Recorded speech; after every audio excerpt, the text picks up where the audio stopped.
Good evening, everyone. I'm Greg Gumbel. Welcome to our New York studios in the NCAA Basketball Championship Selection Show. Tonight, CBS Sports begins its 28th consecutive year covering March Madness. From the first tip of the first round games all the way to the trophy presentation, CBS is your exclusive home for the NCAA basketball tournament. Now, just a short while ago, the chair, Mike Slive, and the Division I Men's Basketball Committee adjourned after finishing up this year's tournament brackets, and now it is time to reveal the overall number one seed in the tournament, the Louisville Cardinals.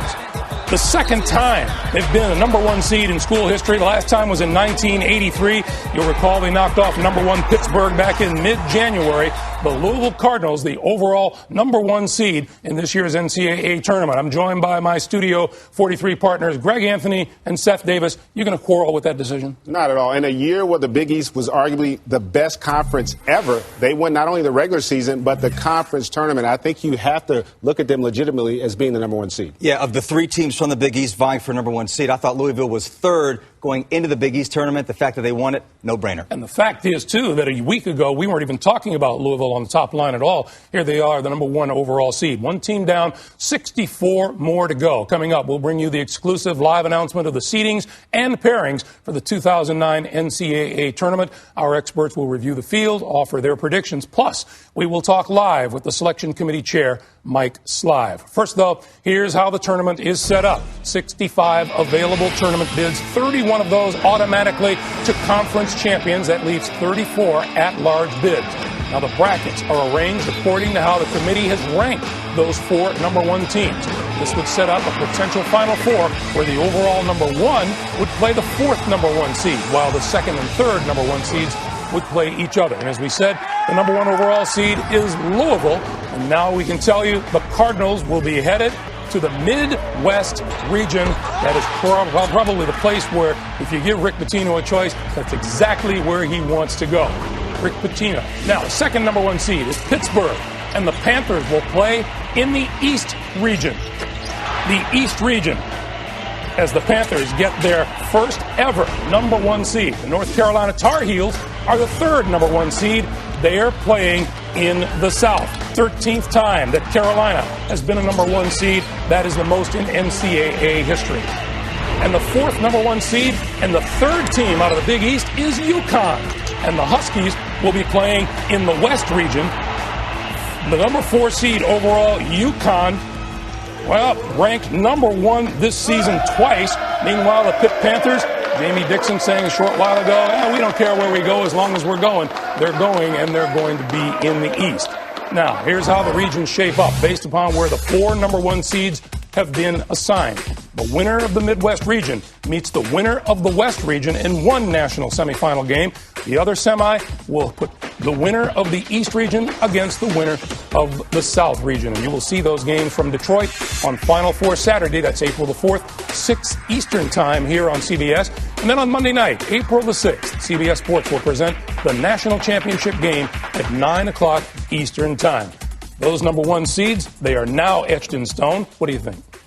Well, I'm impressed. I think all teams are very deserving. I think Pitt is a team as a number one seed. I think will benefit by losing early in the Big East Conference tournament, simply because, again, they had injuries. I think it allows them time to prepare to make that run deep into the tournament, something they haven't been able to do under Jamie Dixon. Hey, all credit to Memphis. They had an unbelievable season. The bottom line is Memphis simply did not have the profile for a number one seed. They had 4 wins against teams ranked in the top 50 of the RPI, and UConn, based on their body of work, they had a lot of common opponents, but, 2 of UConn's 4 losses were against Pittsburgh. It was a hard call, I'm sure. I think the committee did the right thing in making UConn a number one seed over Memphis. I think UConn is deserving. I think the committee looked at the body of work as opposed to what they maybe project out, because I don't think there's any question that not having Jerome Dice is going to be a big factor for UConn in terms of whether or not they can win a national championship. He is a valuable commodity on that team. All right now let's go down to Indianapolis, bring in Jim Nance and Clark Kellogg. They just called the Big Ten championship game, and if I'm not mistaken, our friend Clark was looking at Memphis on that top line, right? What about that, Clark? Well, I looked at them, but again, I thought there were 5 teams, Jim, that were worthy of strong consideration for number 1. Not a big difference between number 1 and number 2 in my mind. In North Carolina being the overall number 3 in the tournament, I think a lot of people thought Carolina might be the number 1 seed for the tournament. Well, I think the question mark with Ty Lawson and how healthy is he going to be come tournament time may have factored into the committee's decision there. What do you make out of Louisville after its run, not only winning the regular season in the Big East, but then winning the tournament, being the number 1 seed of the overall tournament? Well, I can understand it because the body of work indicated that Louisville's there. And then you cannot discount winning the toughest conference, in my opinion, during the regular season, and then also winning that conference tournament the way Louisville did. So I can understand where the committee went there. All right, partner. I know one thing. Connecticut must be rejoicing all this talk about going west, both of their championships, 99 and 2004, right. They came out of the West, so Jim Calhoun probably loves it. Let's go back to you, Greg. Huge smile on Coach Calhoun's face. Jim and Clark, thanks. We'll see you a bit later in the show for your thoughts on the whole bracket. We remind you that NCAA March Madness On Demand is back with a new high-quality video option. Every game from the first round through the championship will be available live, online, and for free. You can find out more at ncaa.com. Welcome back to our New York studios as we begin to reveal the seedings and the pairings. And here is a look at the tournament brackets from the NCAA and its corporate champion, Coca-Cola. Let's start with the Midwest region. These are games played Friday, Sunday in Dayton, Ohio. And as we said, the number 1 seed in the Midwest, the overall number 1 seed, the Louisville Cardinals out of the Big East Conference. They will play the winner of the opening round game Tuesday night in Dayton between Alabama State and Morehead State. The Eagles of Morehead State out of the Ohio Valley, their first NCAA tournament appearance since 1984. So it'll be Morehead State against Alabama State. Moving on. Number 8, Ohio State Buckeyes just completed winning the Big Ten Conference Championship, and the Ohio State Buckeyes are there and ready and waiting under head coach Thad Matta. They'll go up against the Siena Saints, Metro Atlantic Athletic Conference tournament winners, the Siena Saints, an 8-9 matchup. Now, in Miami, first and second round action on Friday and Sunday. The 5th seed Utes of Utah out of the Mountain West. And the Utes, who won their conference tournament, in a celebratory mood, you betcha. Who are they going to play? They're up against the Arizona Wildcats out of the Pac-10. And the Wildcats, some thought they wouldn't make the tournament. There's your first bubble team in the field. The other bubble teams aren't so happy. I got to question this one a little bit, given the way they played on the road. They lost 5 out of the last 6. They tried to play their way out, but they are in. All right, the number 4 seed in the Midwest region, the Demon Deacons of Wake Forest out of the ACC. Their best start ever to a season. They began at 16-0. Congratulations to the Demon Deacons. Who do they meet? Number 13 out of the Horizon League, the Vikings of Cleveland State. They upset heavily favored and nationally ranked Butler in the Horizon League final to earn a trip to the NCAA tournament. Cleveland State on its way to the NCAA tournament. Now, the bottom half of the bracket. These games to be played Friday and Sunday in Minneapolis. Number 2 seed, Michigan State out of the Big Ten. The Spartans, the regular season Big Ten champions. Tom Izzo's team, who will they meet? How about the Colonials of Robert Morris out of the Northeast? They won the season's NEC tournament title. Robert Morris at 24-10 up against the Spartans. The number 7 seed out of the ACC, the Eagles of Boston College. Fine year at 22-11, and they will meet, coming out of the Pac-10, the USC Trojans, who won the conference tournament out west. And playing with a lot of momentum right now, USC has to feel real good about their chances. I think that's a very good matchup going up against a good Boston College team, but DeMar Rosen, the freshman, really coming into his own here down the stretch. Trojans have won 5 straight games. These are now first and second round games Friday, Sunday to be played in Minneapolis. Defending champion Kansas, the Kansas Jayhawks. Bill Self, Big 12 Coach of the Year. We were talking with him a short while ago, wondering where he's going to go, who he's going to play. The defending champs are on the board, and who they're going to play. How about the Bison out of North Dakota State? their first NCAA tournament appearance in their first season of eligibility. Yeah, congratulations, Bison. You get the defending champs. Bigger crowd there than in Kansas. I thought they had fans in Kansas. What's going on? Congratulations. First school out of the state of North Dakota to reach the NCAA tournament. And finally, rounding out this region, number 6 seed Mountaineers of West Virginia. Again, coming out of the Big East. Remember, they knocked off number 2 Pittsburgh in the Big East tournament. Everybody with their feet in the air. And who do you meet? Coming out of the Atlantic 10, the Dayton Flyers, and Coach Brian Gregory and his squad at 26-7. And those are the Dayton Flyers who are hungry and can't wait to get at the West Virginia Mountaineers. So let's take another look now at this Midwest region. Tell me what you saw and what you like, Greg. Well, I think Arizona, even though there's a lot of question as to whether or not they get in, I think, again, a very favorable matchup going up against Utah. And in that Ohio State-Siena matchup, Siena is one of those sleeper-type teams that they have great guard play, a lot of experience, and they won a tournament game last season. Yeah, I love Siena, actually, in that game. I think they could give Louisville a tough game. And I do think that Arizona's going to beat Utah. But, again, the way they played on the road, Wake Forest, very dangerous in that top of the bracket. But look at the teams matched up with Kansas. You're talking about potentially West Virginia or Boston College, Michigan State. Those are tough, physical basketball teams. This is a bad draw for the Jayhawks. It is, and don't discount Dayton. Very good basketball team.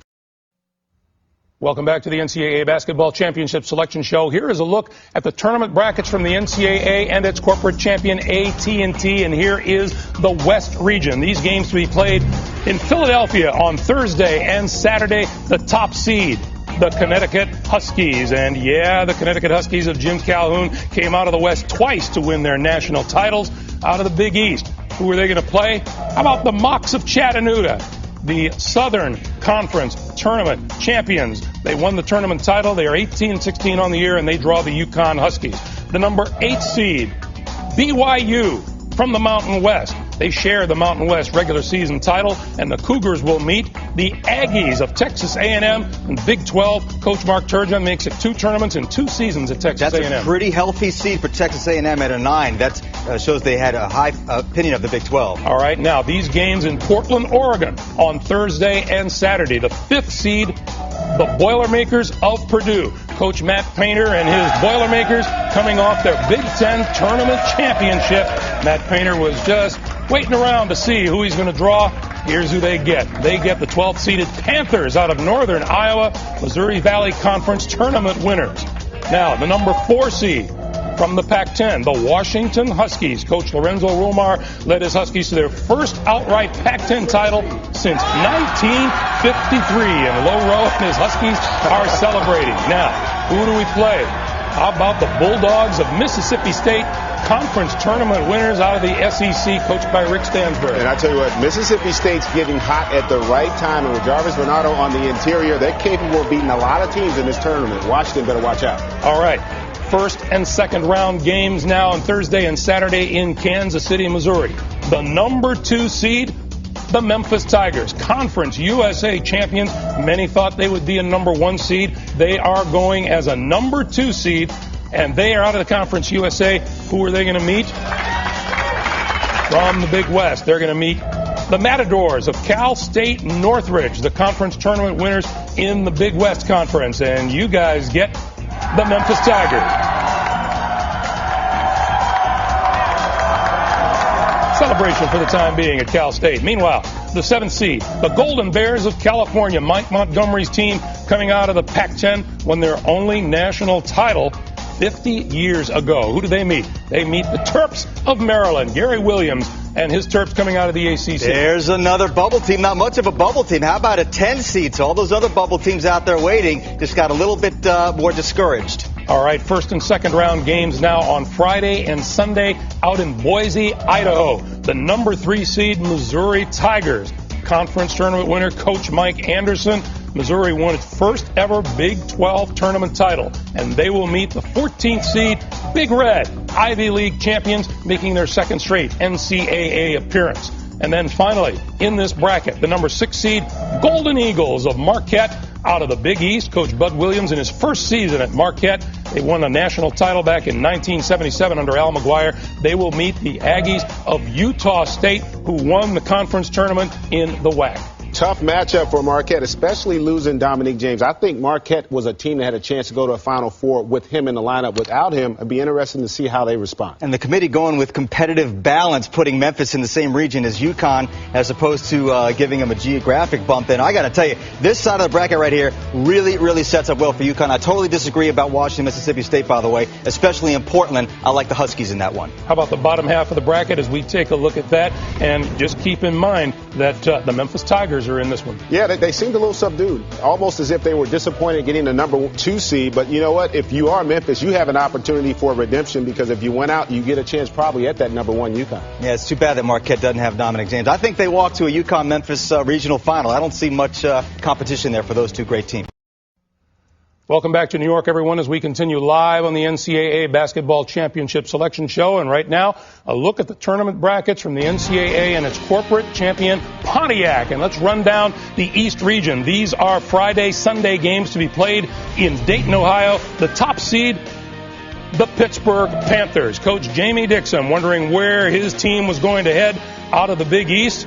The Panthers come into the tournament winning 10 of their last 12 games. And veteran team is just sitting there. Yeah, we know we're good. Who are we going to meet?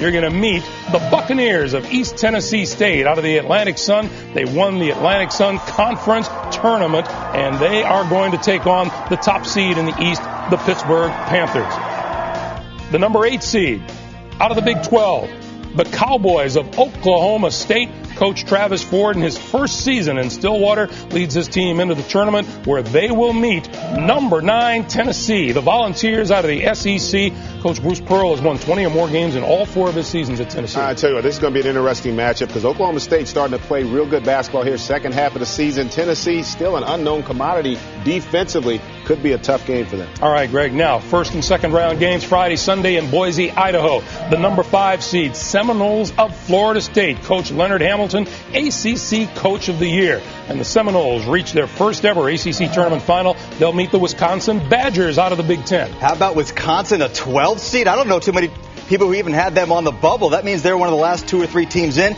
The committee gives Maryland a 10 and Wisconsin a 12. That's the ACC versus the Big Ten, folks. All right, now the number 4 seed and the second team out of the Atlantic 10, the Musketeers of Xavier, won their 3rd straight Atlantic 10 regular season title. They will meet the 13th seeded Vikings out of Portland State. And the Big Sky Conference Tournament winner. They won back-to-back Big Sky Tournament titles. So that's that half of the bracket. Now, Thursday, Saturday games in Greensboro, North Carolina, and the number 2 seed, the Duke Blue Devils. Winners today of the ACC Conference Tournament. Coach Mike Krzyzewski, winningest coach in NCAA tournament history. Who will Duke meet? The Binghamton Bearcats, winners of the America East Conference Tournament. They won it. They go to their first ever NCAA tournament. The number 7 seed in the East, the Texas Longhorns. The winningest coach in Texas history is Rick Barnes. 5th team out of the Big 12. They will meet the 5th team out of the Big 10, the Minnesota Golden Gophers. And when you talk about the Big 12, I think a much improved conference this year, more so than the Big 10. Texas, although a little disappointing, this is a matchup I think favors them in terms of advancing. Tubby Smith becomes the 6th coach to lead 4 different schools into the NCAA tournament. Now, Thursday, Saturday games in Philadelphia, the number 3 seed, Villanova Wildcats. How well do you think they're going to play in Philadelphia, huh? Coach Jay Wright and his Villanova Wildcats, 6th team out of the Big East, and hey, we get to play in Philadelphia. How good is that? Now, who do they get to meet? Out of the Patriot League, the Eagles of American University, conference tournament winners in the Patriot League. Eagles won the regular season and the league tournament title.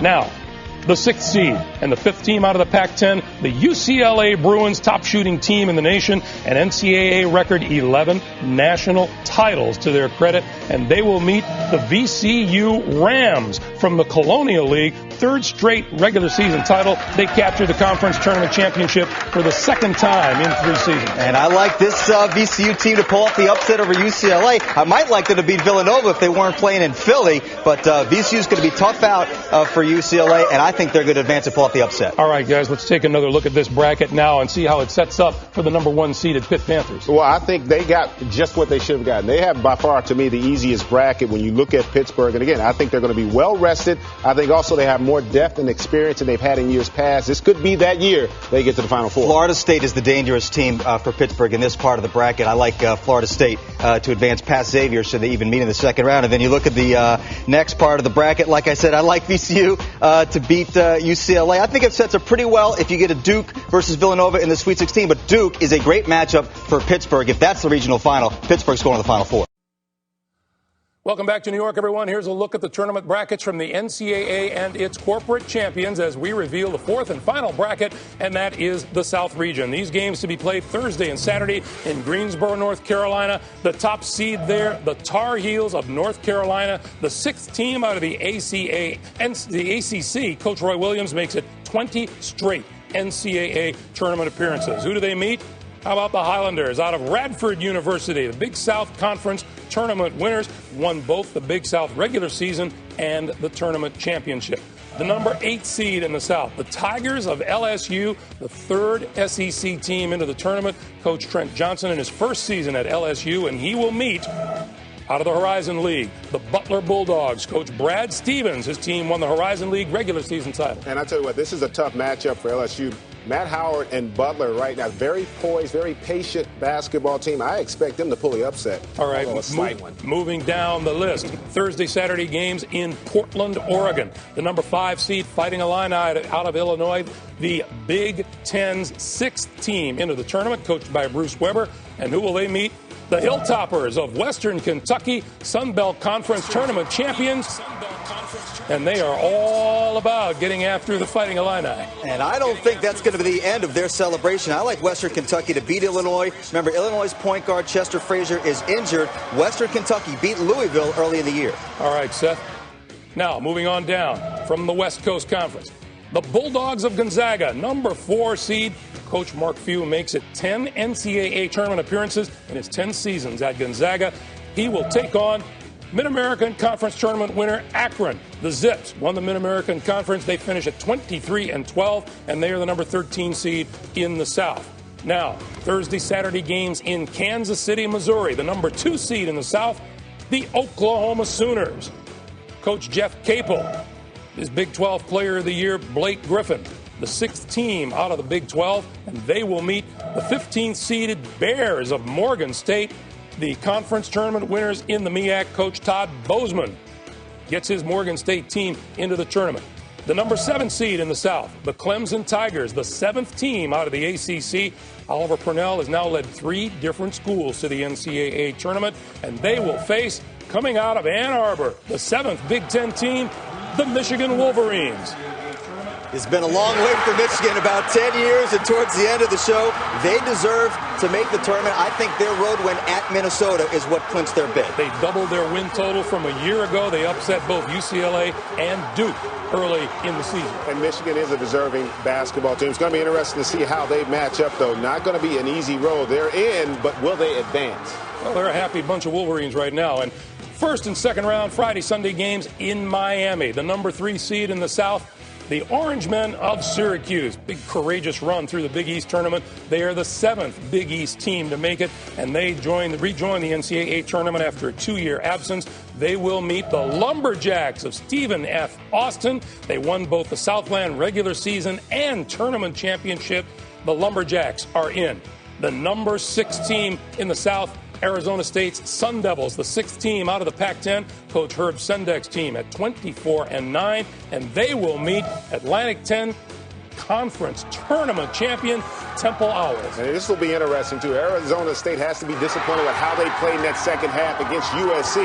Temple playing as well as anybody. Deontay Christmas looking forward to playing against that matchup zone. All right, let's take a look now at the overall picture of the South. And again, how does this shape up for the top seed, North Carolina? I think it looks really good for them. Unfortunately, for teams like Penn State and St. Mary's, this is the end of the road. We knew this was not going to be a good year for the non-power conferences, but Gonzaga is going to be very difficult to beat in Portland. But other than that, I think a pretty smooth road for North Carolina. Yeah, I like Gonzaga. I think they have a chance to do really well in that region. And also, look for a team like Syracuse. Although they're a 3 seed, it's going to be interesting to see how they respond. 7 overtimes in the conference tournament in the Big East. Will they have enough in the tank to do damage in the tournament? I'd love to see Griffin versus Hansbrough, but between Clemson or Syracuse, one of those teams will get into the regional. I think it's going to be Syracuse.